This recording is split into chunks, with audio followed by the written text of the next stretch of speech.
All right. Hey, we don't do a cold open here, Andy. You want to hit the theme video, please?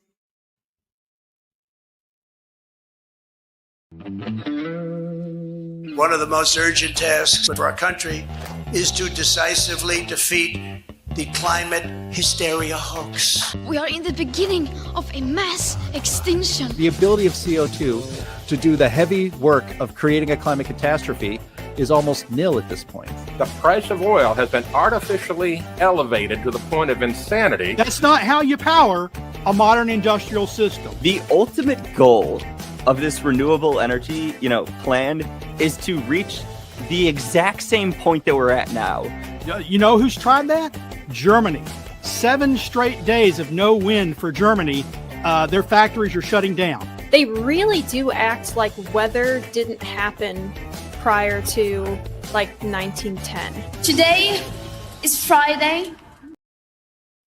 That's right, Greta. It is Friday. It is the best day of the week, and it's not just because the weekend is almost here. It is because this is the day the Heartland Institute broadcasts the Climate Realism Show. I am your host, Jim Lakely.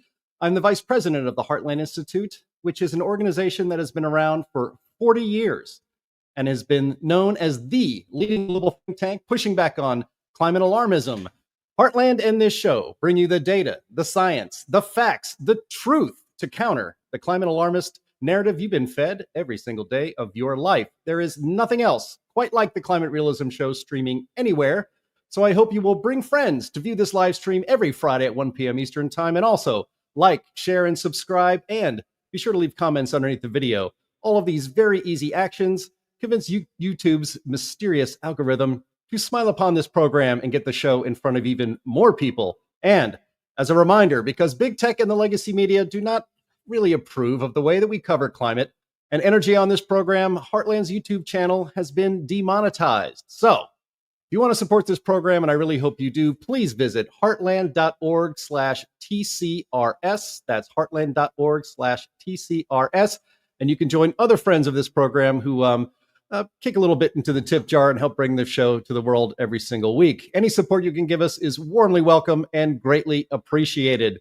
We also want to thank our streaming partners, junkscience.com, CFACT, What's Up With That, the CO2 Coalition, and Heartland UK Europe. I hope you will find and follow all of these accounts on all of your favorite social media and video outlets. And so we have a big show and a very special guest, so let's get started. Today we have with us, as usual, Anthony Watts. He's the senior fellow and at the Heartland Institute and the publisher of the world's most viewed website on climate change. What's Up With That? We have Sterling Burnett, Sterling Burnett, who is the director of the Arthur B. Robinson Center on Climate Environmental Policy at the Heartland Institute. We have Linnea Lukin. She's a research fellow at the Heartland Institute and the star of Heartland's Climate at a Glance video series. And also, of course, we have producer Andy Singer behind the curtain, making sure the show flows well. But we also are very happy to welcome today a very special guest. It's her third time on our program. We are so honored. And that is Dr. Judith Curry. Judy is the president of Climate Forecast Applications Network, also known as CFAN. She's the former chair of the School of Earth and Atmospheric Sciences at Georgia Tech. And as I mentioned, she's been a previous guest on this program, and she's also presented at one of Heartland's international conferences on climate change. Welcome back, Judy. This is such an honor, and we have so many important things to talk about, including you kind of got in the news this week. Yeah, it's been a wild ride.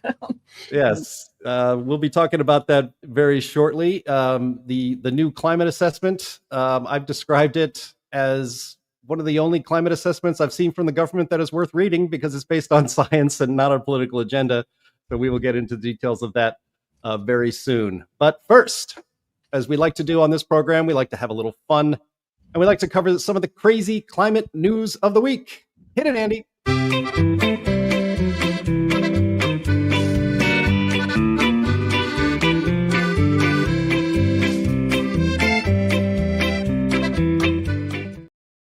Thank you very much, Bill Nye. So, big news, everybody. Captain Planet returns, or he's going to return soon, it seems. You remember Captain Planet from the 90s? This is a story from Deadline. Captain Planet live-action series is in the works at Netflix. This exclusive story from them, I'll read a little bit from it. Captain Planet and the Planeteers' long-awaited live-action adaptation is getting a big boost and a major twist. In a competitive situation, Netflix has landed for development Captain Planet, a live-action series based on the cult animated show Deadline has learned. It hails from Greg Berlanti's Berlanti Productions, Leo DiCaprio's Appian Way, and Warner Brothers Television. Tara Hernandez will be writing the adaptation of the 1990 environmental superhero animated series Captain Planet and the Planeteers, which ran on TBS and syndication in syndication for 6 seasons. By the way, Appian Way previously spearheaded a live-action feature, Captain Planet Take, by which they mean they tried to make a movie and they abandoned it. But the entire superhero was conceived by that environmentalist Ted Turner, and it follows 5 teenagers who tackle environmental disasters with the help of a superhero, Captain Planet. So, Andy, we have a clip. I have a clip here from Captain Planet that actually exposes that the show aimed at children was, at times pretty dark.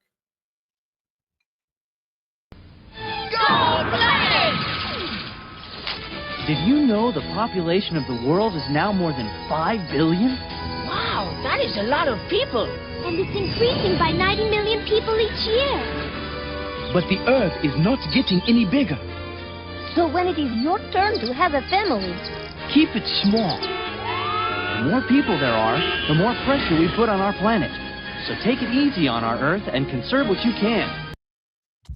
Yeah, Captain Planet telling kids to have small families, I guess if they have any kids at all. By the way, the Earth now has, I think, about 3.5 billion more people than when that clip was created. Linnea, I want to start with you. You were a kid when this was out, I think. You may have seen it. And it seems that not only is Hollywood out of ideas with nothing but reboots and sequels and prequels to existing properties, but it seems even climate alarmists are out of ideas when it comes to kiddie climate propaganda. Yeah, well, I guess it wasn't subtle enough when they were putting it into, every single cartoon out there. Yeah, they are really scraping the bottom of the barrel. I wish they would spend their money if they're going to reboot something from that era. I wish that they would take another look at like Animorphs or something instead. Something that the kids really want. They don't care about Captain Planet. No one's going to watch a Captain Planet live action, and especially not one that's, I don't know. Well, I will give it this. We are going to have a lot of stuff to talk about on this show, or maybe on In the Tank when that comes out. So I'm sure there'll be plenty of cringe for us to go over. So I'm looking forward to that. Producing fodder for us. That's their goal.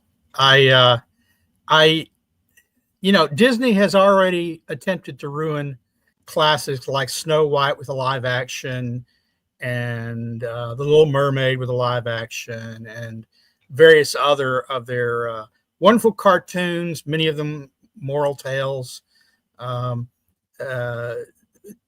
with these live action woke adaptations.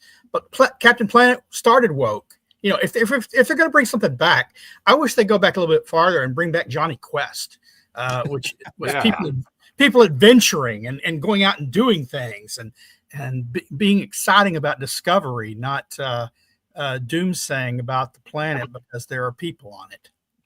Johnny they Quest would not do that, problematic for though, a lot of because reasons. they What's won't that, bring Jim? back Johnny Quest. What's that?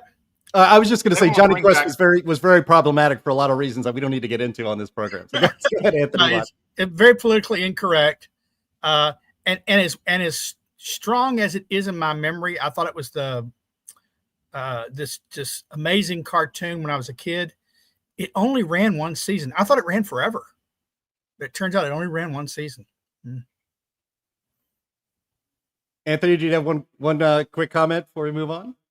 I was just saying they would not bring back Johnny Quest because all of the left would view Haji as racist, and therefore, because he was in a menial role, and so they would just you're right. that which is not acceptable.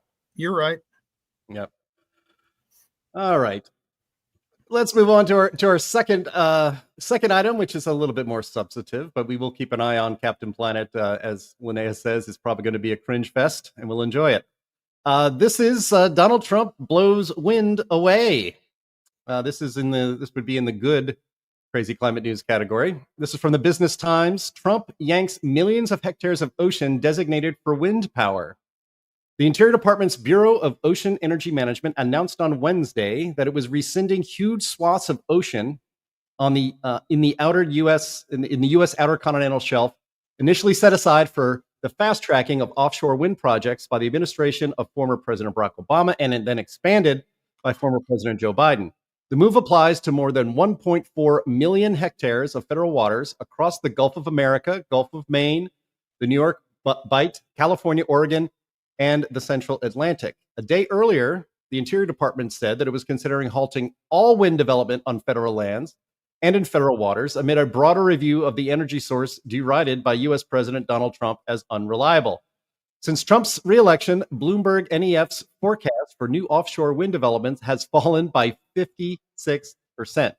Now, I want to play this clip of Trump dumping on wind power in front of no less than Ursula von der Leyen, the president of the European Commission. What Donald Trump said probably made her ears bleed and her teeth hurt. So let's play that clip, please, Andy. And the other thing I say to Europe, we will not allow a windmill to be built in the United States. They're killing us. They're killing the beauty of our scenery, our valleys, our beautiful plains. And I'm not talking about airplanes. I'm talking about beautiful plains, beautiful areas in the United States. And you look up and you see windmills all over the place. It's a horrible thing. It's the most expensive form of energy. It's no good. They're made in China. Almost all of them. When they start to rust and rot in 8 years, you can't really turn them off. You can't bury them. They won't let you bury the propellers, the props, because there's a certain type of fiber that doesn't go well with the land. That's what they say. The environmentalists say you can't bury them. The whole thing is a con job. It's very expensive. And in all fairness, Germany tried it, and wind doesn't work. You need subsidy for wind, and energy should not need subsidy. With energy, you make money. You don't lose money. But more important than that is it ruins the landscape. It kills the birds. They're noisy. You have a certain place in the Massachusetts area that over the last 20 years had 1 or 2 whales wash ashore, and over the last short period of time, they had 18. Okay? Because it's driving them loco. It's driving them crazy. Now, windmills will not come. It's not going to happen in the United States. People ought to know that these windmills are very destructive. They're environmentally unsound, just the exact opposite. Because the environmentalists, they're not really environmentalists. They're political hacks. These are people that they almost want to harm the country. But you look at these beautiful landscapes all over the world. Many countries have gotten smart. They will not allow it. They will not. It's the worst form of energy, the most expensive form of energy. But windmills should not be allowed. Okay. So Sterling, I know the Heartland Institute's worked on some wind, on stopping some wind projects in the Atlantic. But can you actually believe that these words are coming out of the mouth of an American president, and it's backed up by real policy decisions and victories? It's I haven't gotten tired of winning yet. I can imagine someday, many years in the future, that I might, but I'm not there yet. President Trump, he gets it. Anyone who drives by these places, these wind these industrial wind facilities, should get it. I won't say that they aren't engineering marvels. They're very interesting engineering marvels. But what I don't want is high-tech engineering, as he said, in the mountains, in the plains, on the oceans, blocking my view shed, killing wildlife. No other industry could get away with slaughtering wildlife the way the wind and solar energy industries do. Dozens of raptors, protected birds killed every year. Exxon kills one with an oil spill. It's got to be shut down, billions of dollars in cost. Oh, they grant these wind facilities the right to kill 30 bald eagles that just came off the endangered species list not a decade ago. You can kill 30 a year at each one of these things, right? Golden eagles, also protected, kill them. No industry is so coddled, is so subsidized, and is so destructive. You know, when you talk about both environmentally destructive, but also sort of morally destructive. We should not be supporting industries that depend fundamentally on child and slave labor. At one time, the Democrats would have been all over this. This would have been their core issue, human rights.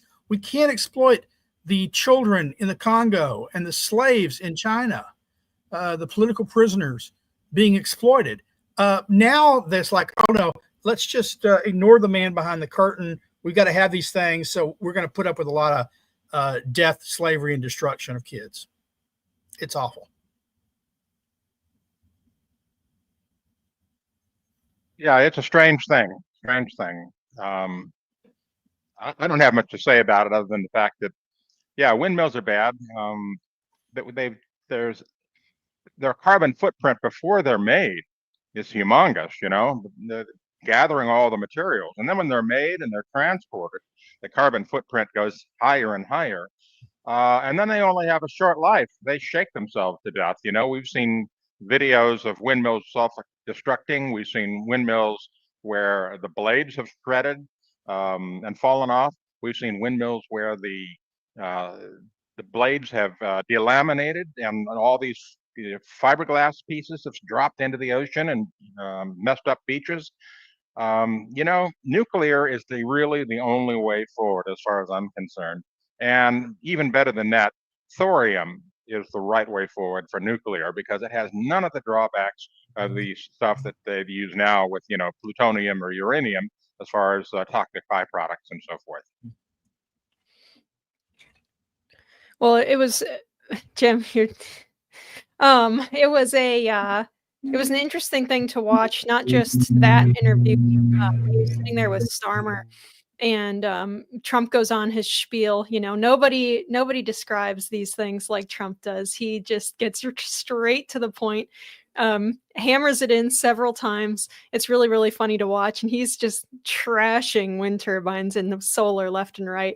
And then it's Starmer's turn to speak. And he's like, well, we believe in all of the above. and it was just such a like a pale, frail little like reply after Trump's whole spiel that it was very funny to watch. Starmer's,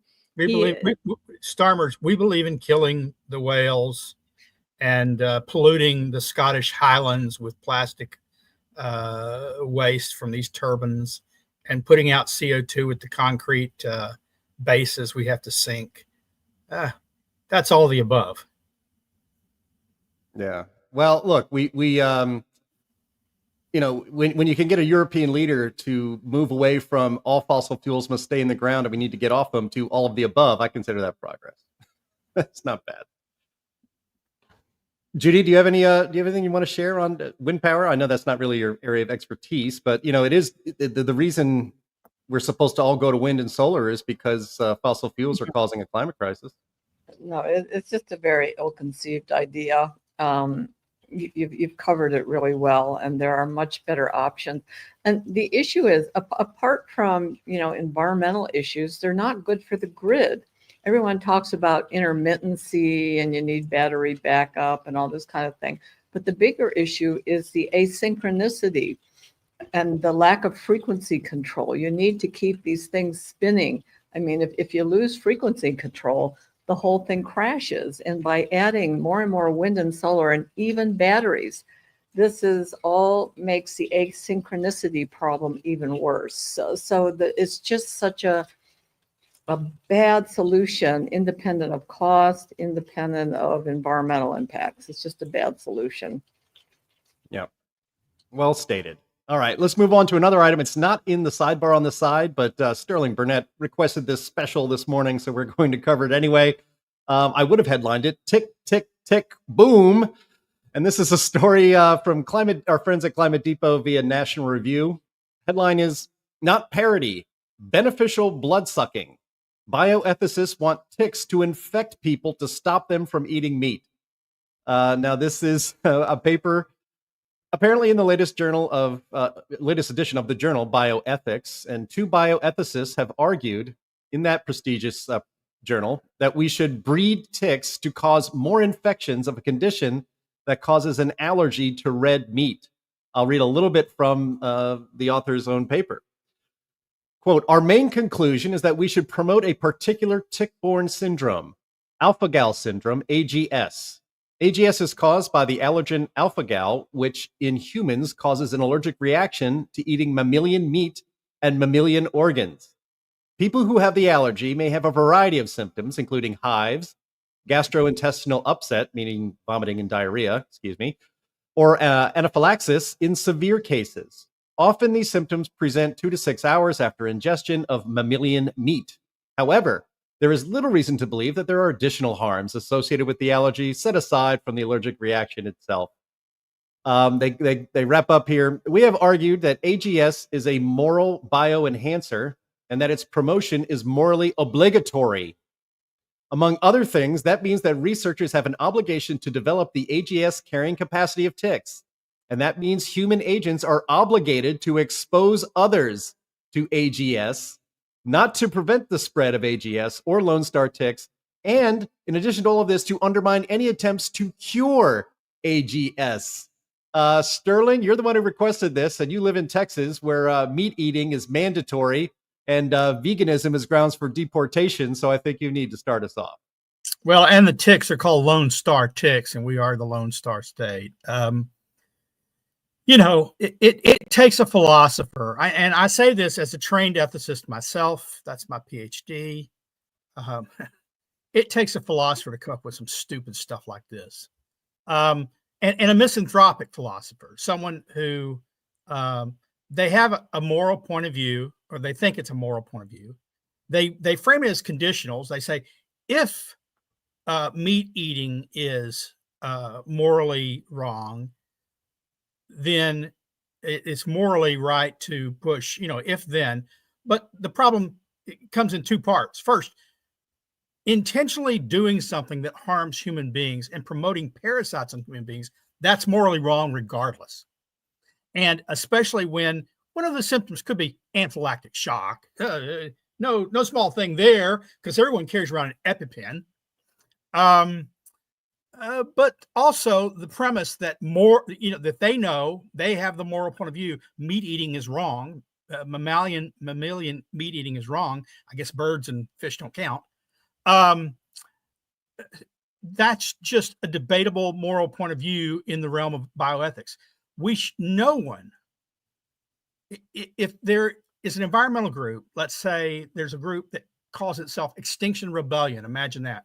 And they go out and say, gosh, what we need to do now is disrupt any efforts to prevent this disease and to wipe out these ticks through force. They should be locked up as terrorists. And honestly, I think the bioethicists are putting forward a terroristic philosophy. I mean, they are providing the intellectual justification for a type of terrorism. Yeah. Anthony, I know you want to get in here. Yeah, I have observed through my many, many years of being in the climate wars that the biologists are the absolute worst of the nutcases out there. I'm serious. I am, because they don't understand the physical world. And they get so wrapped up in their life studies, studying some germ or some, parasite like ticks or whatever, that they relate to those things more than they relate to people. And as a result, people are kind of an annoyance to them in terms of what they view the world should be. And so these bioethicists, and I would point out, where's the ethics in these bioethicists? There is none, are making these crazy ideas. Speaking of crazy ideas, earlier we had the return of Captain Planet, right? To push, population reduction. Well, it looks to me like maybe these guys, if they're really super smart, would go get and reboot that superhero, The Tick. There you go. And use that. I mean, goodness. I've never, that's in a all tick my I can time. get behind. Yeah, okay, there you go. This is, of course. Sorry, Anthony. That's okay. In all my time being in this debate, I have never seen anything as stupid and as evil as this thing. I mean, it is just beyond the pale. I was going to say that this is, of course, a good reason to be as nice as you can within reason to your local possum population. Possums eat hundreds and hundreds of ticks every single day. So get those little suckers rolling on this issue. And yeah, because I have a friend who actually got this disease from a tick bite, who works in parks, he's like a park ranger. And yeah, apparently it's not permanent, but it fades away over time, the disease. Like it will, it's not always like forever, but it is very, very irritating. But it's so weird too, because it's just mammals. It's like the weirdest disease. You can eat chicken and stuff. You just, yeah, it's so strange. It's like, I don't know. I'm willing to put a tinfoil hat on for this particular one because it's very, very odd. We can solve the fading away crisis with a booster tick bite every little bit of time. Well, I mean, again, this is a moral imperative according to these researchers, because again, the idea that raising cattle is super harmful to the environment because it, methane emissions and all of that stuff, and there just seems to be no end, no limit to a crazy idea that can be attributed to saving the planet from human activity. So, including actually actively trying to give people diseases. I mean, that's just ethically horrible. But what do you know? All right, let's move on. This is a big reason why we have Dr. Judith Curry on the show today, and this is the Climate Working Group Rocks. I encourage all of the people listening and watching this podcast today to go to judithcurry.com, where you can see her own summary and assessment of something pretty remarkable that happened this week. So the Secretary of Energy, Chris Wright, he commissioned a report titled "A Critical Review of Impacts of Greenhouse Gas Emissions on the U.S. Climate." It was authored by a entity calling itself, or I guess called by Secretary Wright, the Climate Working Group, which consisted of John Christie, Roy Spencer, Steve Koonin, Ross McKittrick, and one Judith Curry. From the Secretary Wright's foreword, I think this is a good description of the effort here. The Secretary wrote, "What I found is that media coverage often distorts the science. Many people, even well-meaning ones, walk away with a view of climate change that is exaggerated or incomplete. To provide clarity, I asked a diverse team of independent experts to summarize the current state of climate science with a focus on how it relates to the United States. To correct course, we need open, respectful, and informed debate. That is why I am inviting public comment on this report. Honest scrutiny and scientific transparency should be at the heart of our policy making. To provide clarity, I asked a diverse team of independent experts to summarize the current state of climate science with a focus on how it relates to the United States. I did not select these authors because we always agree, far from it. In fact, they may not always agree with each other, but I chose them for their rigor, honesty, and willingness to elevate the debate. I exerted no control over their conclusions. What you'll read are their words drawn from the best available data and scientific assessments." So, Dr. Judith Curry, can you walk us through how this even happened, how you and your colleagues were selected, and how you worked together, and what you found and wrote into this report? Well, I guess all this started happening at the end of March. My understanding is that Secretary Wright contacted Roy Spencer. Apparently he had read his book and was discussing about this. And he presented, his idea for this to Roy, and Roy suggested, a few other people. And Secretary Wright, he said, well, yeah, those are the same people I had on my list. And we were subsequently invited to join this group. I mean, we each had 1 or 2 individual phone calls from the secretary, but we never received a formal charge as to what this was supposed to be. We were just sort of, we were assigned a temporary staffer from DOE to help shepherd this along, but we were really left on our own. And it wasn't until like mid-May or so when we saw the secretary's forward, that Jim just read, that we really had, well, what is the secretary thinking along these lines? So we were given, free rein with no guidance at all. Even, we had to, flap our wings a bit and try to figure out, what is this supposed to be?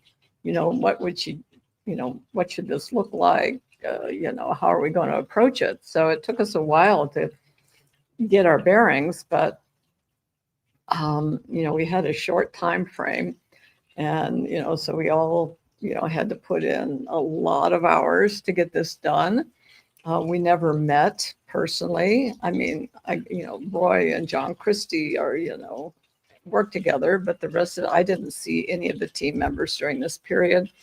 A lot of emails, a lot of Zoom calls, and we managed to pull this together. And apart from the short time horizon and the small number of authors, I think it's a pretty remarkable document. So, I'm pretty happy with it. So that's how I would have preferred to have, the report has been finished for about a month. I would have preferred to have it released earlier, but they released it concurrently with the EPA related documents. So, I mean, that's the backstory on it. And, some of the team members had collaborated with each other, but I had never collaborated with any of these individuals. And I've only met each of them, a few times. So, I wasn't entirely sure what I was getting myself in for, but I think it went surprisingly well. And I'm very pleased with the document. And, I want to emphasize that we want to stimulate dialogue and debate and discussion, no more consensus enforcement. This is a deeply complex issue. There's disagreement, there's lots of uncertainty. We need to get these things on the table and sort through the issues. And, it's, once you get rid of the, and the issue is atmospheric scientists, climate scientists, whatever you call them, tend to have a very, maybe not meteorologists, but the so-called climate scientists tend to have a very naive notion of risk. The precautionary principle, well, this could happen through some sort of scenario, we need to get rid of it, especially if it ties in with our personal environmental values or other ethics. And so that they think that they can't really separate the science from their own moral and political opinions and their notion of risk. Uncertainty increases the urgency for action, all these kind of things. It's just like, and I've been in discussion with some scientists, even on a listserv, and these are big names that you would recognize, and their notions of risk are so utterly naive. And risk management, I said, oh geez, no wonder we're in this kind of position when even so-called best scientists, or at least the ones with the greatest amount of recognition, are in this particular rut. I'll bring this up because this is something that I was reading today and it really struck me that there's an article in the Wall Street Journal called The Rise of the Climate Right.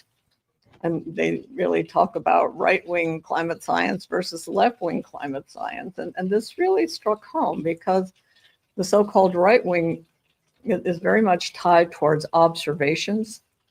Okay, and the risk perception is well, it's better to promote prosperity and energy abundance and then build resilience. Okay, and then left-wing climate science, if you will, is more the climate models. All we need to do is analyze the output of climate models. Unfortunately, in this dichotomy, is theory, and I mainly, have a theoretical perspective, and I think that needs to anchor everything. But if you have to argue between the so-called extreme left and the extreme right wing climate science, that the right wing has the epistemic high ground because the observations are much more credible than the models. So, this is like a very cool article, and it's food for thought.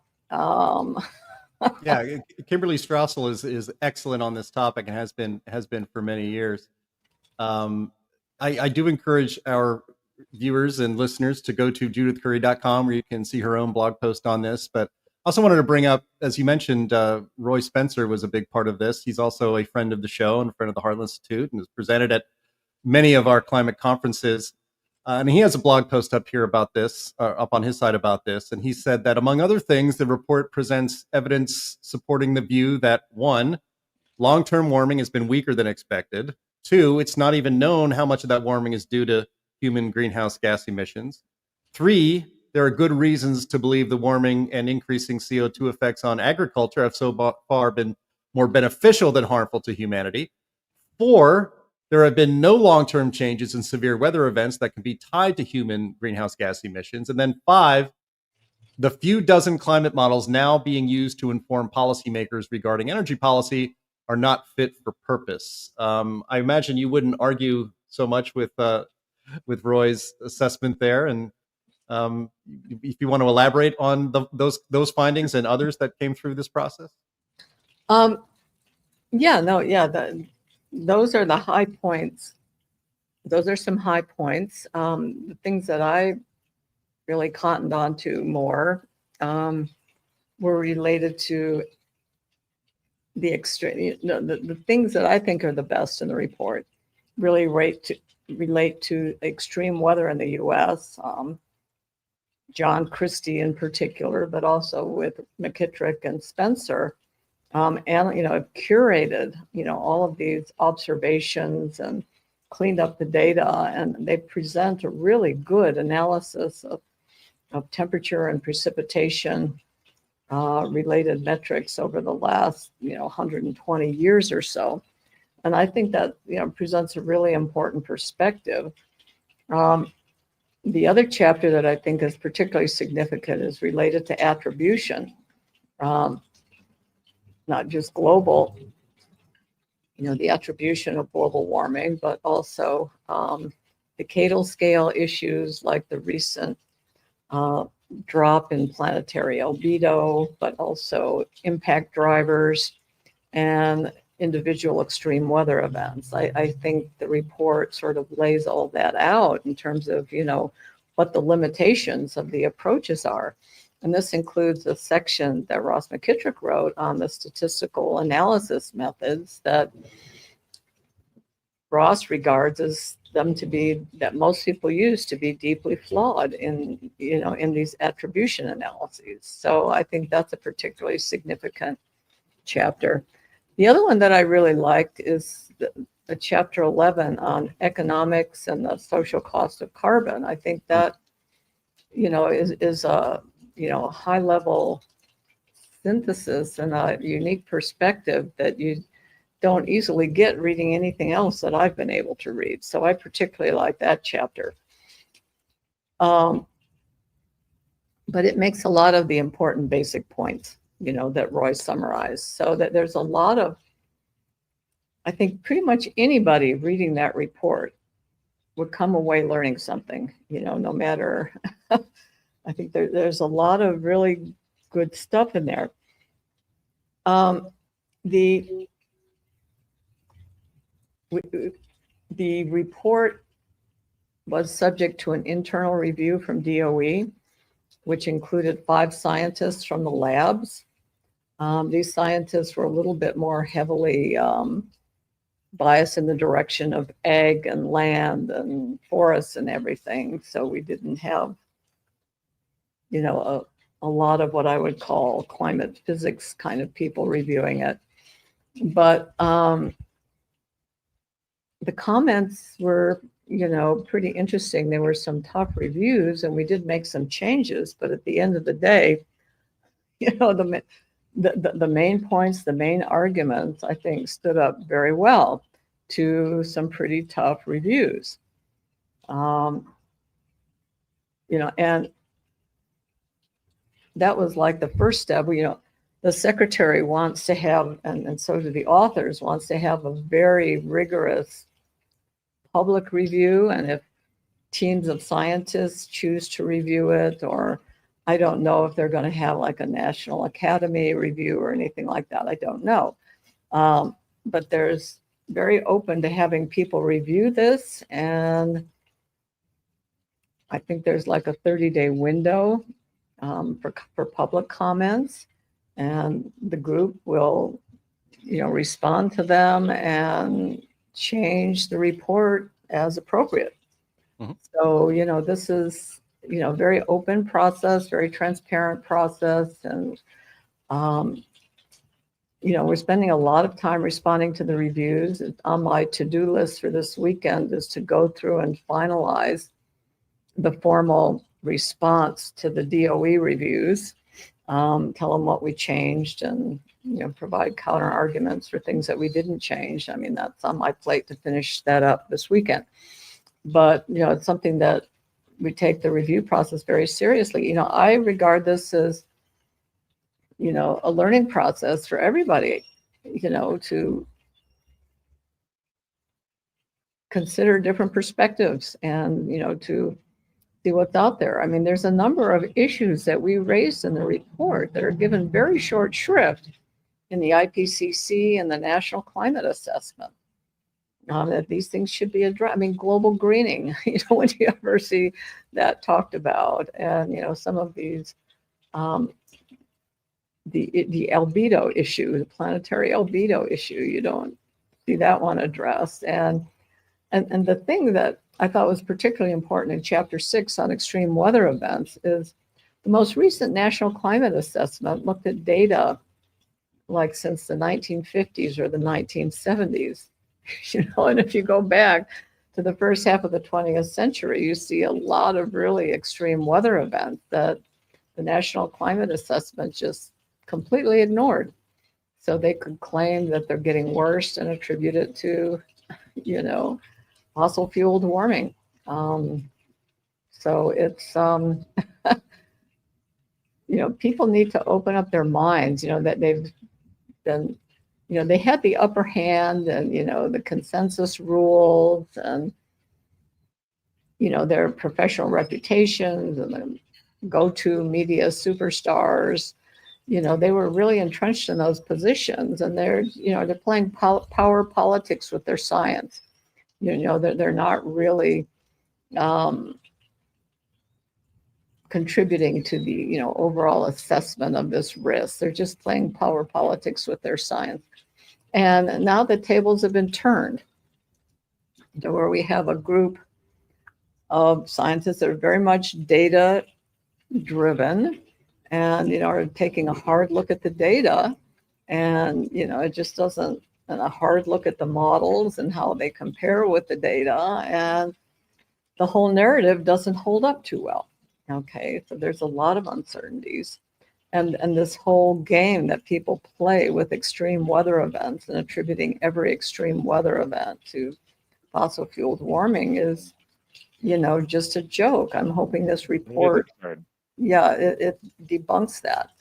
But we need. Dr. Curry, I have a a comment and a question. You mentioned early on that you saw this dichotomy that existed between the climate science left and the climate science right, so to speak, for lack of better words, where it's observations versus models.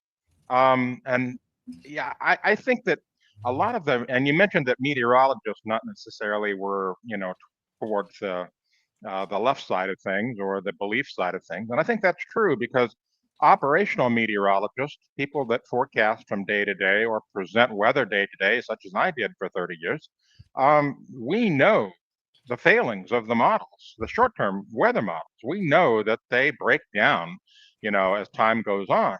And the fact that there's all this uncertainty that's part of the climate system, there's all this chaos that's part of the climate system, and also as part of the weather system, doesn't seem to be a concern for these folks. They see this as, I believe, more of a linear, it's going to just do the same thing forever and ever. They see a long-term persistence forecast out 100 years or more, and that's not real. And so why they tend to embrace that, I'm not sure. Maybe it's a failing in the way that they were trained. Maybe it's a failing in the way that they are taught to observe things. But one thing I have noted is that the people who tend to be the most in the bag for climate change and, model scenarios tend to be the people that never get out of the office. I remember very early on when I did the surface station project, I believe it was Dr. Gavin Schmidt that commented, this guy's just going out and taking pictures of these weather stations. That doesn't prove anything. Well, he completely missed the fact that there's this, the microclimate that existed because of the asphalt and the concrete and so forth, and the long wave infrared that it emits at night. I mean, that's basic science, but he just glossed over it. Pictures, what the hell? They don't tell anything. But I do want to ask you, after you published this, how much blowback did you get? Did you get a lot of hate mail? No, not getting, just a few things. I think, the real climate crowd, Michael Mann et al., they're preparing some sort of a big rebuttal or response, which I look forward to seeing. A lot of the other comments have just been pot shots. Like Richard Toll, he had some specificity to his critique. And after looking through all that, again, I speak for myself, not for everybody else, but I think we will take out one sentence in the report and not change anything else. It's just like a tempest in a teacup. There's not much there. Ben Santer and other people, they haven't made specific criticisms of what we've done. Oh, that paper, somebody said they didn't like it, or somebody misinterpreted what I said, and that's ridiculous. One that got a lot of press was Zeke Hausfather in one of his papers, whatever, there's a diagram in the appendix or like a supplementary information that shows the predictions of emissions from the different, at different times from the different IPCC assessment reports. And it clearly shows that the observations are at the bottom end of the envelope. And we use that. And it's a straightforward comment about that figure, but Hausfather was up in arms. They misrepresent my paper because they didn't include this about what I said. We didn't choose to write about those things. We saw a figure that standalone makes sense that we cited. And so we've misquoted, we've misinterpreted, we've done all this. No, we didn't. We used a graph. The whole of science does this. The whole of science does this. They look at some particular passage in a paper, and then they talk about that passage or that diagram or whatever, and then they cite that specific thing. What planet is he living on? Exactly. And they don't realize that, the same data can support multiple narratives, on a range of different topics. So, get over it. So, and then there was another, the other thing is, so this is rich. So the Carbon Brief apparently emailed the first author of every paper that we cited to ask how, not if, but how we had misrepresented their research. Okay. So several people who got these emails, send it to us. Oh, look what we got. But apparently, it remains to be seen what they come up with. But the ones that the media identified, well, I read one today. Some assistant professor in Norway say we misrepresented her model.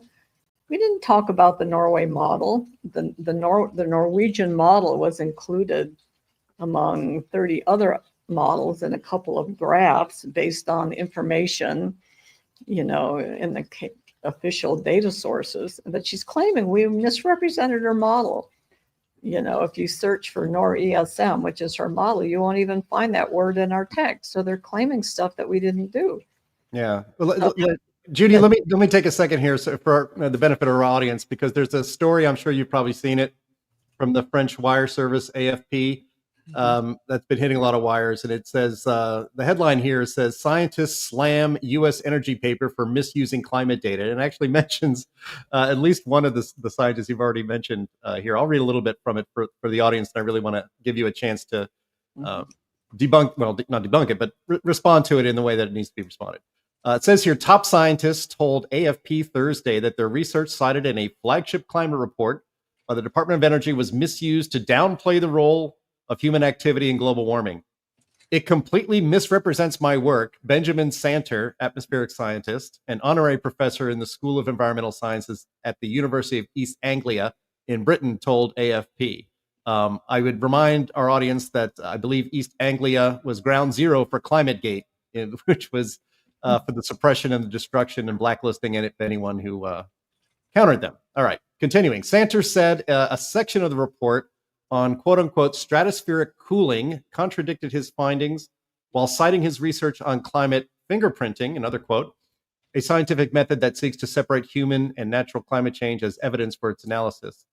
And it goes on here to say AFP and other media, including Notice, a U.S. digital news website affiliated with the nonprofit Albritton Journalism Institute, they claim to have found inaccurate citations, flawed analysis, and editorial errors across the document. So that story is out there. It's on the wires. It's an international story, Judy. And I just want to mention to the audience, the Albritton Journalism Institute is funded by the guy who funds Politico, which also owns E&E News, which are both left-wing magazines that are paid specifically to push a climate alarmist narrative. So with all that in the background, Judy, if you could have some response. Okay.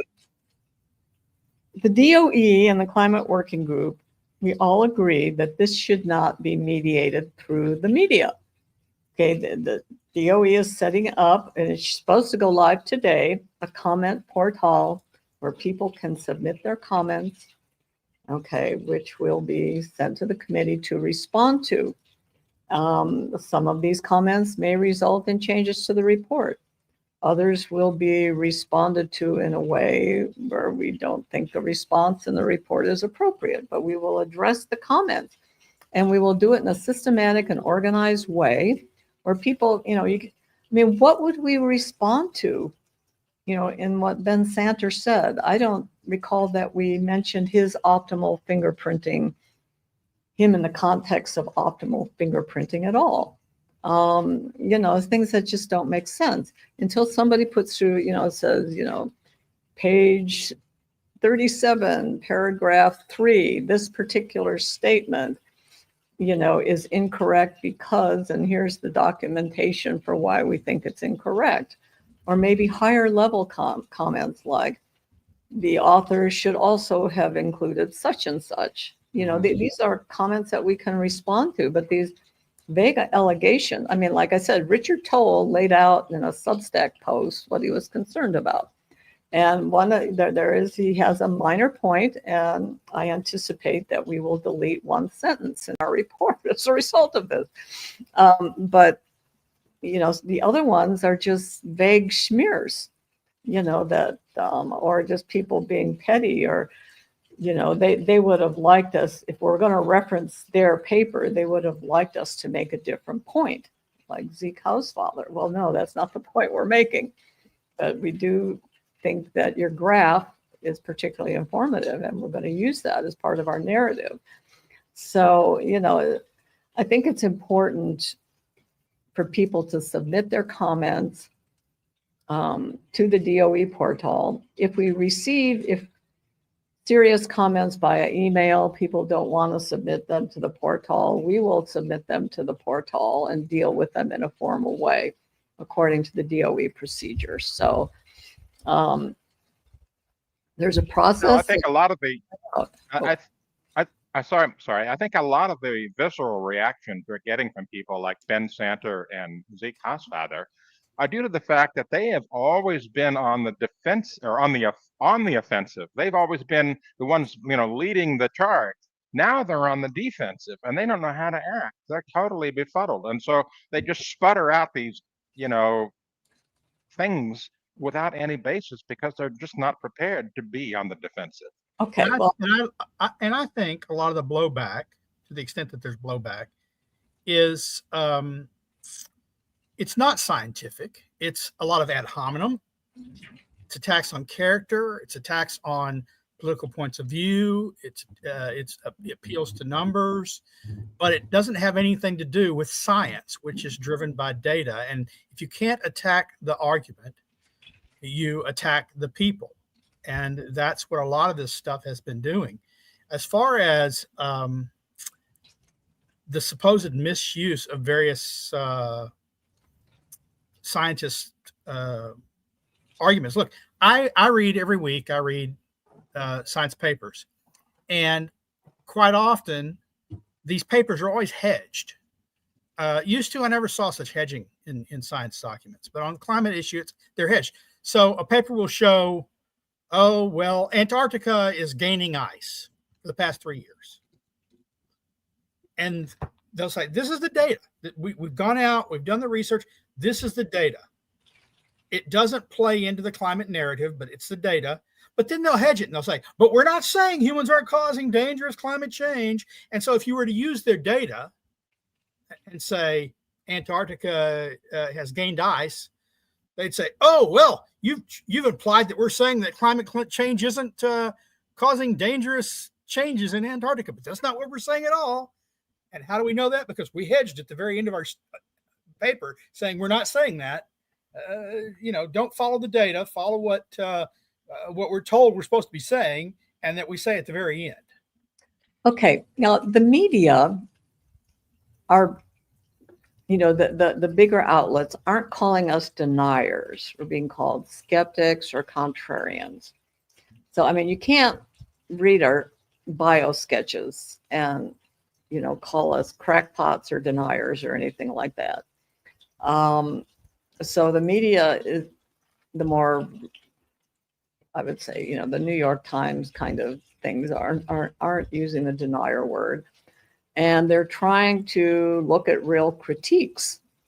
So the ad homs are there, but they're not as bad as they usually are.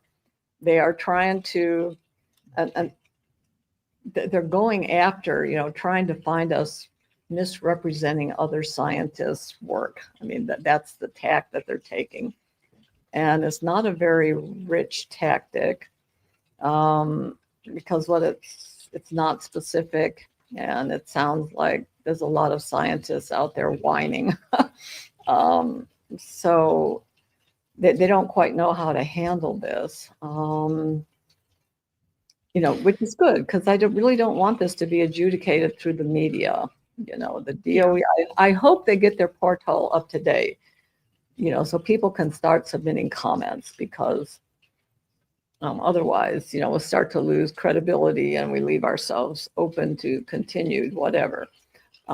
People need to even publicize them, make them public what their comments are rather than just putting them through the portal. Yeah. I don't know if the portal is going to work if people can see the comments in real time or wait until we've responded to them. I don't know at all how it's going to work. Well, I see that Andrew Dessler at Texas A&M, first he's put together a Google sign-up sheet, and he's asking for people who's willing to join him in comments about your work. I did see that, and I find it funny that now, not before, but now it's important to have competing work and views inserted into the record, but that wasn't the case for about, I don't know, 40 years. But anyway, it's good that it's happening, I guess. Yeah, I don't know. Michael Mann said in some tweets, or whatever you call them on X these days, that there was going to be an organized response. And it seems from realclimate.org, Gavin said there'll be some kind of an organized response. I don't know if that's all the same response. I assume that Bessler would be chiming in with the Real Climate crowd. It's hard to know. But, based on the comments that we got from the DOE scientists, and I said there were a lot of agriculture ones. There was a lot of land and agriculture, comments and global greening and all this kind of stuff. And we did add a number of references, but it didn't really change the punchline in any kind of meaningful way. So that's a part that's been gone over pretty thoroughly. On the physical side, the physical climate side, I mean, I think it's all pretty straightforward. I think there probably will be a lot of discussion about Chapter 11, which is the economics and the social cost of carbon, which really, again, and this is largely written by Ross McKittrick. I contributed some stuff on tipping points and things like that, but that's, I think, the key chapter, relating to the endangerment finding, in all honesty. And I think that will receive a lot of scrutiny. And the whole environmental economics, there's like the old school people who think that climate change is like a very small deal. And then you've got this new generation of climate economics people, that are, really amping up the social cost of carbon and all this kind of stuff. And well, Judy, you mentioned the endangerment funding. That's a perfect segue, because these things are related. This report is going to, it's rocking people's minds. But I was being a little cheeky in calling it this as a death blow to climate alarmism. But that's maybe one way to look at getting rid of the endangerment finding. You can go to the New York Post. You can see that it's described as Lee Zeldin repealed the holy grail of Obama era emissions finding that has hiked energy costs for years. And so we now begins a 45-day comment period on the endangerment finding, which is the declaration by Environmental Protection Agency that human carbon dioxide emissions are a pollutant and a harm to humanity and thus must be regulated. After 45 days, that is going to be gone, whether you like it or not. And the way you hear those on the climate alarmist side and those who benefit from the green energy system, they don't seem very happy. Well, so the legality, apart from the legality, the legal issues, and apart from, to me, this whole idea of CO2 as a pollutant or whatever is just a lousy basis for energy policy. Personally, I'm all in favor of a 21st century energy transition. Like Anthony said, I'm a big fan of nuclear power. Thorium, is great. Advanced geothermal looks cool for some locations. Let's get on with the energy transition and focus on, first and foremost, cheap, abundant energy, and let's make it clean while we're at it. And we don't need all this CO2 is dangerous and all. We don't need that to really get on with the 21st century energy transition. It just gets in the way of doing sensible things because of the so-called urgency, of meeting all these targets. Oh, well, the only thing we have time to do is wind and solar. So we went down this rabbit hole, for 2 decades. That is, I think solar, especially rooftop solar, will survive, and there may be new solar technologies coming down the pike.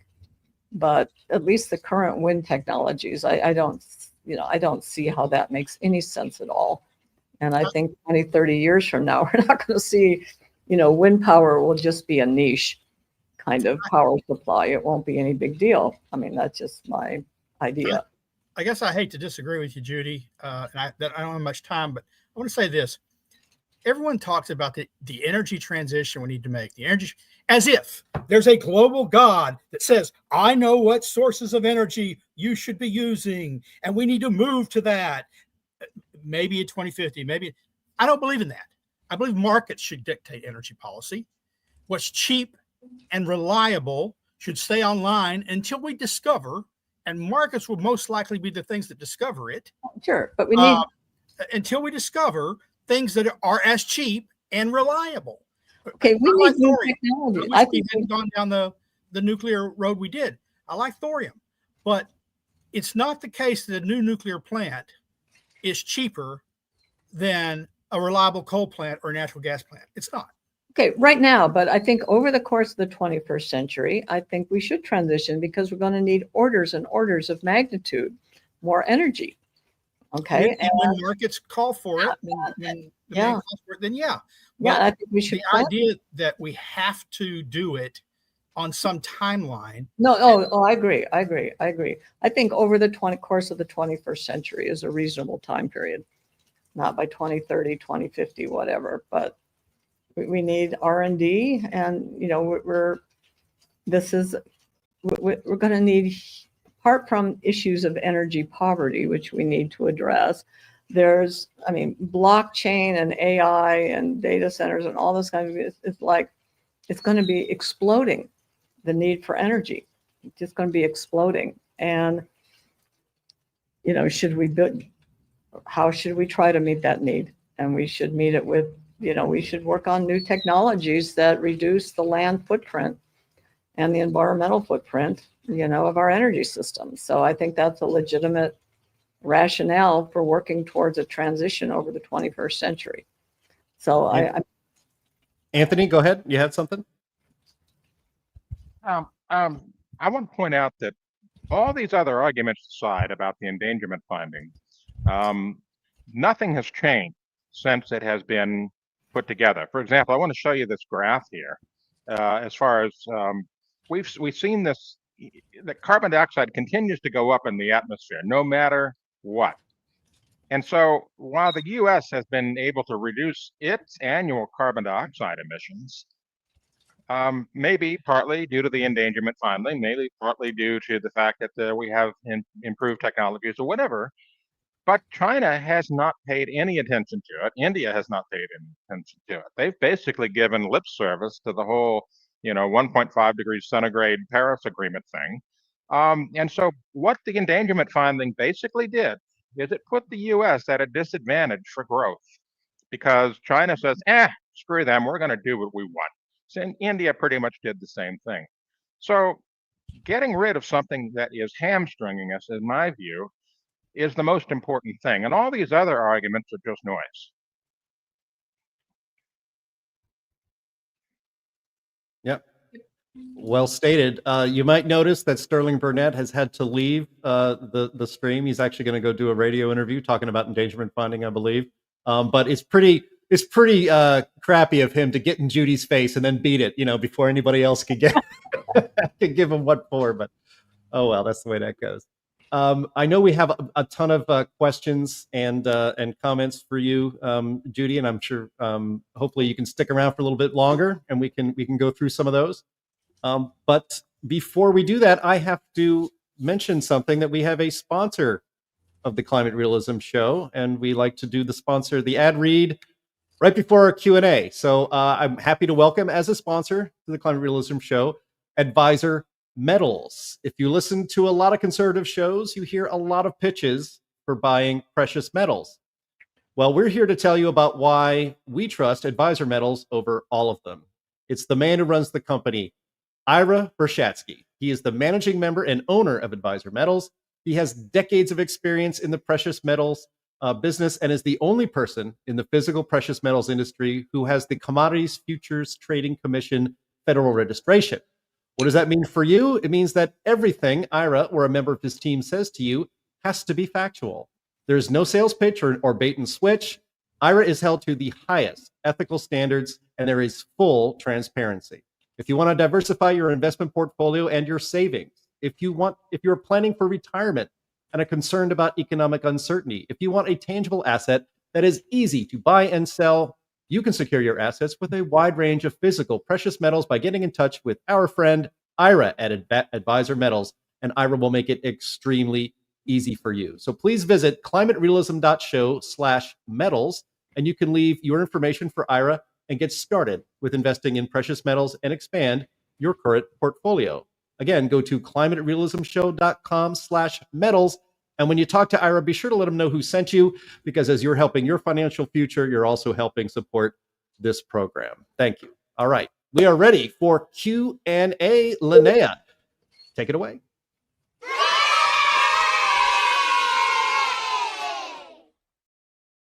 All right, here we go with that intro for me. Yeah, so I'm going to start with kind of my own question, and this is kind of a broad, open-ended question here, Judy. And that would be, we've seen on the National Climate Assessment over the years, they're pretty dogged about keeping in some pretty bad science, not just on the climate alarmist modeling stuff, but actually the most offensive one, in my opinion, is the $1 billion disasters metric that they just insist on keeping in, even though they know that it double counts weather disasters across different states and that kind of thing. So do you think there's any possibility that if we get another administration in next, that maybe tries to bring a bunch of this stuff back, tries to bring the endangerment finding back, starts publishing alarmist papers or alarmist government reports again? Do you think that this situation will have taught them anything about how to take criticism of their work and to allow for any kind of real rigorous public debate? Or do you think they're just going to clamp the lid back on right away? They'll try, but I think it will be harder to maintain credibility. Speaking of the National Climate Assessment, the NCA 4 that was published in 2018, something like that, it was a cut below the IPCC report, but it was a credible document. The NCA 6 published in 2023 was a whole different. It read like a glossy brochure from an environmental advocacy group trying to promote climate action. It was not a real scientific assessment report. It was just an absolute travesty. And there were very few physical climate scientists involved. Most of them were environmental anthropologists or, that kind of expertise. It wasn't like hardcore, what I would call climate science, which doesn't make sense because the U.S. Global Change Research Program, funds a fair amount of basic climate research. So, it was just, to my mind, that most recent one was a travesty. I think, we want to, this whole right-wing science versus left-wing science. I think we've put it out there that there is disagreement, there's multiple perspectives, and I think if they want to be credible, they'll have to take into account some of what we're doing in terms of a more open approach and a more honest approach and dealing with some of the issues that we've raised in our report. You can't push global greening under the rug forever or pretend that there's no mortality from cold events. That, just basic things like that. You just can't ignore these issues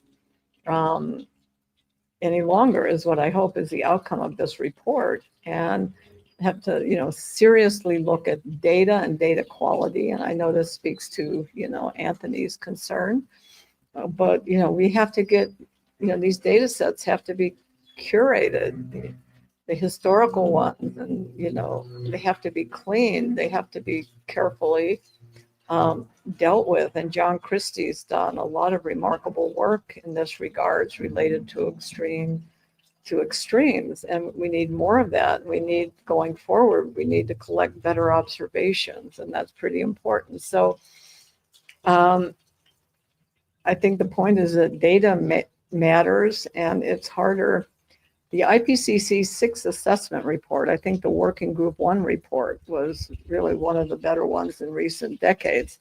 But they, clearly, pointed out that there's a lot of problems with the climate models, and they use them only in limited ways. And I think that message needs to get out, that we just can't rely on these climate models for much that's policy relevant. Yes, they're interesting research tools, but they're not. You can't, predict, how the climate in Washington, D.C. is going to play out for the next century. I mean, using these models, you just can't. Yeah. Well, I have a nice fluff question for you, Judy, to follow up on that one. This is from Ray W., who asks, who is Judy Curry's favorite scientist in history? Oh, that's hard to know. I would probably go with Aristotle, because he thought holistically about philosophy and science and so many things. And I think it was really his natural philosophy, natural science, that approach is something that I like. Awesome. So I'll go with Aristotle. And I'm going to read off this comment this is actually Dr. Willie Soon, a friend of ours and a friend of Climate Realism. He's using, I don't know what this account is that he's using, but he said, let's remember Tim Ball. He will smile from the heavens. This is a truly historic moment in this war on climate science. We are finally able to at least put something on the table. Thank you, Dr. Soon. Thank you, Willie. Here's a question from Joe Tripp, who says, question for Dr. Curry. How long will it take for the legacy media and current climate doomsayers in academia to change their tune? It's tough, because to me, as far as I can tell, the new generation of climate scientists are way worse. They've got all of this entrenched in their head, and all they do is analyze output from climate models. They've lost the basics, physics-based kind of education that, we have. And, so that's a tough one. I think, okay, the funding situation for climate science doesn't look too good under the Trump administration. I think big areas will be cut out. And I think, and I wrote this in my blog post, is we have to get back to basics. Basic science, basic climate dynamics, physics and chemistry-based stuff. And we have to rethink. We have to go back to the drawing board on these models, and have a hierarchy of different types of models. We need to figure out how to couple the atmosphere and the ocean, two chaotic systems in a way that you get something that's realistic, rather than the stuff that we currently have that doesn't work. So the science, it will take a while. And I think a lot of these things are going to dry up. I think even when Trump was elected, a lot of these, the big media outlets had climate desks with 30 journalists, on their staff. And a lot of that is dried up. Okay, so we're losing this dedicated cadre of climate activists, in journalism. And we're going, hopefully, I think the media, I think there's enough honest reporters out there that they want to be on to the next thing, that I think the media will respond more quickly than the scientific community. But like in the weather community, and Anthony can relate to this, a lot of the most exciting stuff going on right now is like in the technologies, small satellite observing technologies, and artificial intelligence coming from the big tech companies. It's not coming from people with PhDs in atmospheric or climate science. So, I think the same thing could happen with the climate field. You'll just see other companies and people coming in from other fields, to take some of this on. So, I think we're at an inflection point, people, the Andrew Desslers and the Michael Manns, who want to dig in the trenches and, preserve what was in terms of the political and scientific dynamic. I think they're going to have a tough time, at least for the next 3.5 years. So, happens slowly, but if nothing else, we need to promote more honest discourse and having, back in the old days, and Anthony will relate to this, in real climate versus climate, etc., and Anthony versus whatever Joe Rahm's blog was. We used to have this dueling stuff going on. Okay. And, dueling blogs. And it was, sort of exciting. And, climate audit versus real climate. And those were sort of exciting days. But in the last decade, all of that has been squashed. Whereas what I would, the climate realists, they can go on and do their thing. And with this new report, this has elevated what I would call, the more data-driven approach to climate science has come back into ascendance.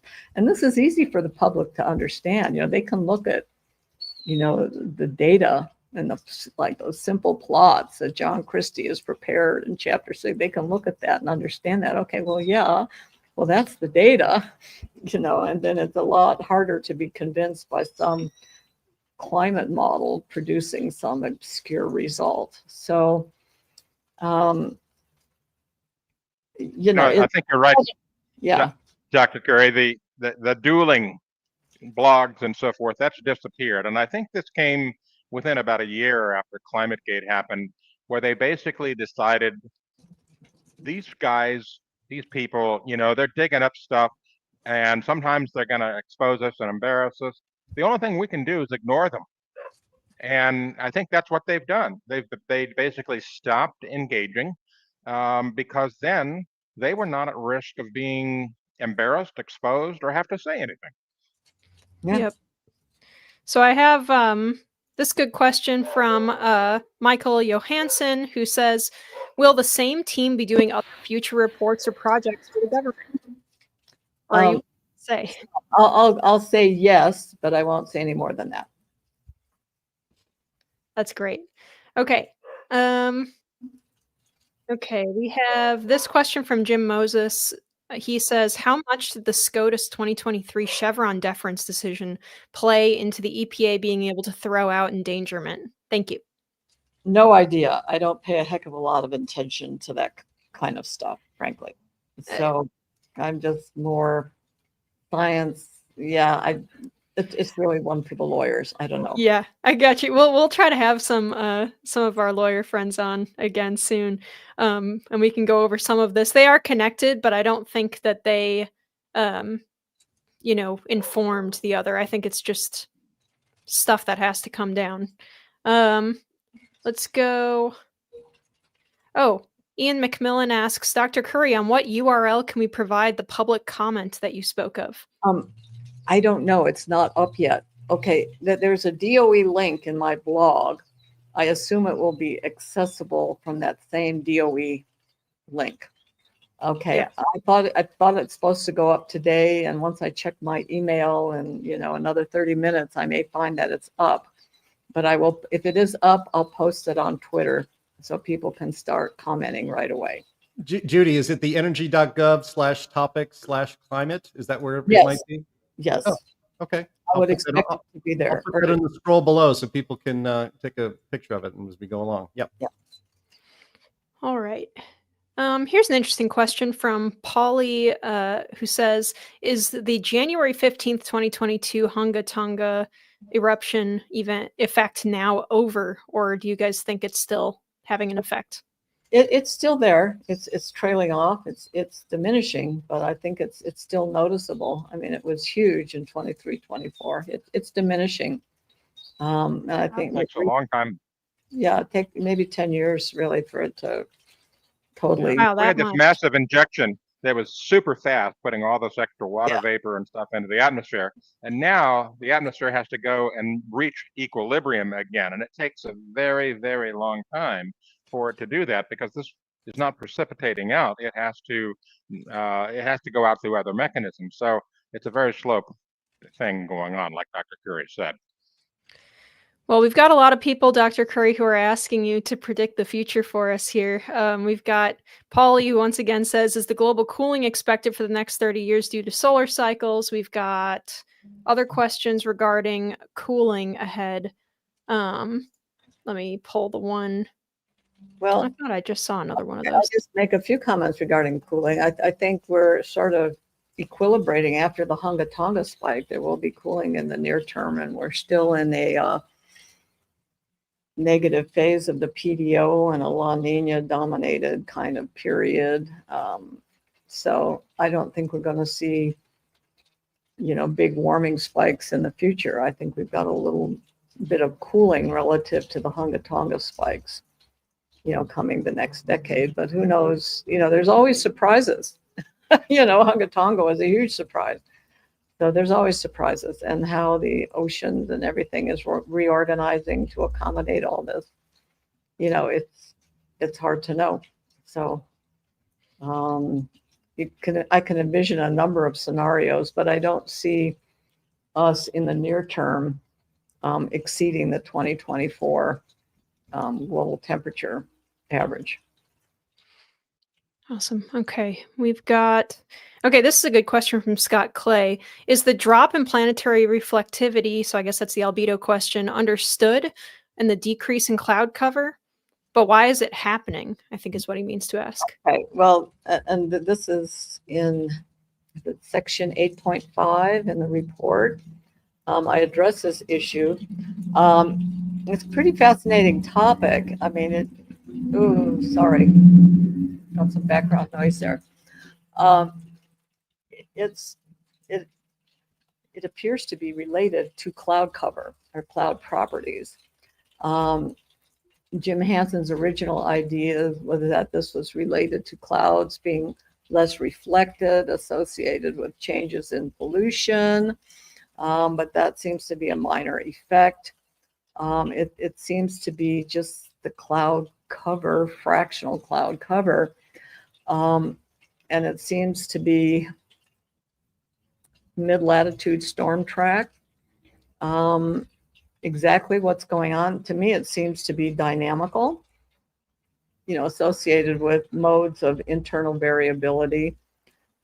Jim Hansen thinks it's a cloud feedback related to warming that's causing clouds to reduce. And there was another paper that came out just like 2 weeks ago by Saludis and Rossau, the old ISKIP gang, if you follow that, who were working on the same problem. They also think it's cloud feedback. I think it's natural internal variability, it's just weather. But, we just have to see how it plays out. We don't know yet. But I think it's section 8.5 in the Climate Working Group report. If you're interested in this topic, I encourage you to read it. Thank you very much. I have this popped up from Chris Nisbet, who says, is there an aspect of mainstream climate science that really grinds Judy's gears, e.g. Model versus observation, adjustment of historical observations, claims that some weather event is unprecedented, blah, blah, blah? I don't have a topic like that, but it's really the overconfidence issue that people think, on the flimsiest threads of evidence, they make these highly confident statements. Even in the IPCC and the National Climate Assessment, they really don't acknowledge disagreement or uncertainty. They do their best to, present a nice, simple, tidy story. And there's nothing about the climate that's simple and tidy. Yep, absolutely. Jim, I think you have a question. Yeah, I mean, I kind of joked earlier in this podcast that I've never seen a report come from the government when it comes to climate that I considered worth reading or based on science. I actually want, Judy, you to address that, or maybe give us your assessment of that. I mean, you're too close to it because you wrote the report, but it just seems remarkable that this is the only report I can recall seeing come from the government when it comes to climate that wasn't just explicitly pushing an alarmist narrative. Okay. Is that the case? Okay. The one report that I think is in a similar vein to this one is the IPCC first assessment report. You know, they laid it out. This is what we know. This is what we don't know. This is where the disagreements are. This is what the uncertainty is. And I thought that was a very credible effort. The second assessment report, the body of the text was fine until you had that kerfuffle with Ben Santer. You know, we've now seen a discernible evidence of warming associated with this not very robust analysis of upper tropospheric temperatures, and they went back and revised the whole document. So the IPCC second assessment report started out okay until it got corrupted. And I will use the word corrupted with a capital C, you know, by politics. But since then, it's just been, you know, they've just been promoting a political agenda. The IPCC sixth assessment report, Working Group 1 report, that is probably the most a relatively decent one. And the fifth assessment report, Working Group 2 report, was pretty good. So occasionally, if you get the right author team, you can get something pretty decent coming out. But in the US, the trend with the National Climate Assessment, NCA 4, the fourth assessment, they actually had a separate volume on the climate science special report. That one, it was sort of IPCC light. You know, it wasn't as good as IPCC, and the IPCC wasn't even that good, but at least they tried. The sixth climate assessment, they didn't even try. It's all about social justice issues. It's, you know, a rather ridiculous effort. So, you know, scientists politicize the science and politicians politicize the science, and scientists scientize policy. So everybody, you know, it's all about power and influence and careerism, and there's all sorts of things in play that are antithetical to science. But this committee, the Climate Working Group, we did our best to really stick to objective science.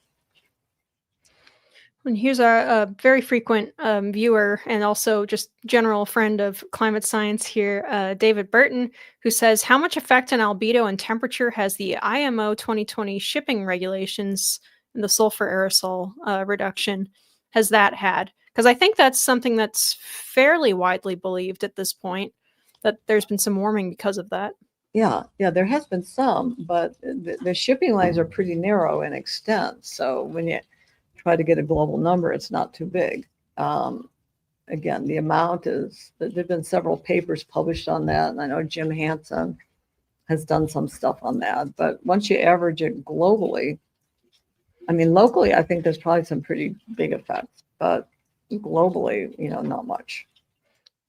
We've got this question from a viewer on X by Rick Recht, who says, if all climate scientists made predictions for the climate in 5 years' time, would any get it right? And should we hold them accountable after those 5 years? Well, sure, a monkey with a typewriter can, you know, punch something out. But the issue is 5 years is a relatively difficult time scale to predict it, because it depends on whether you have the balance of El Niños and La Niños, you know, which are going to dominate any climate signal. And that's pretty unpredictable beyond a couple of years. So that's actually a harder time scale to predict. Right. So I wouldn't believe any, you know, people, climate like the UK, Met Office makes, I think every month they put a new 5-year projection out. I haven't even looked at them. I assume they're not useful. You know, it's probably a safe assumption. Not useful. So I think we just have to get over the idea that we can predict climate. Yeah. You can put scenarios out there and, you know, say, well, this could happen, that could happen. And we should consider that in our risk management strategies. we can do that. I mean, that's sort of like scenario planning, something I talk about in my book, Climate Uncertainty and Risk, but trying to make a meaningful prediction. I mean, we just don't have it. It's fundamentally unpredictable.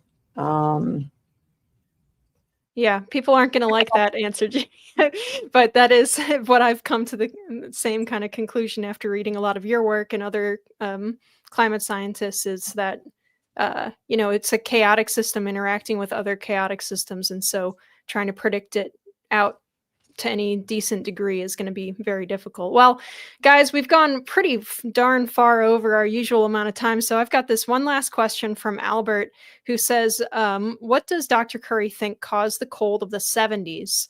Did the strongest and longest La Nina have something to do with it?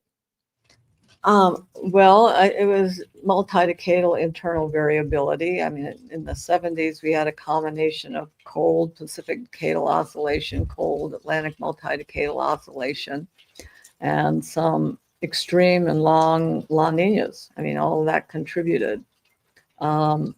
There's some arguments that try to say, well, there was a lot of pollution back then.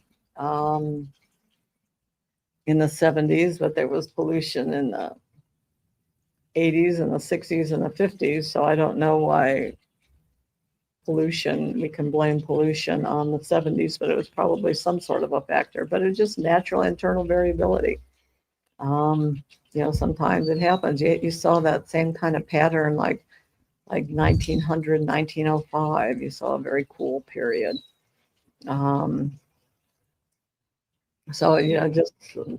There's a lot of natural variability in the climate system. We don't need to blame every change on CO2 or anything like that. Yeah. Right. Well, thank you so much, Dr. Curry.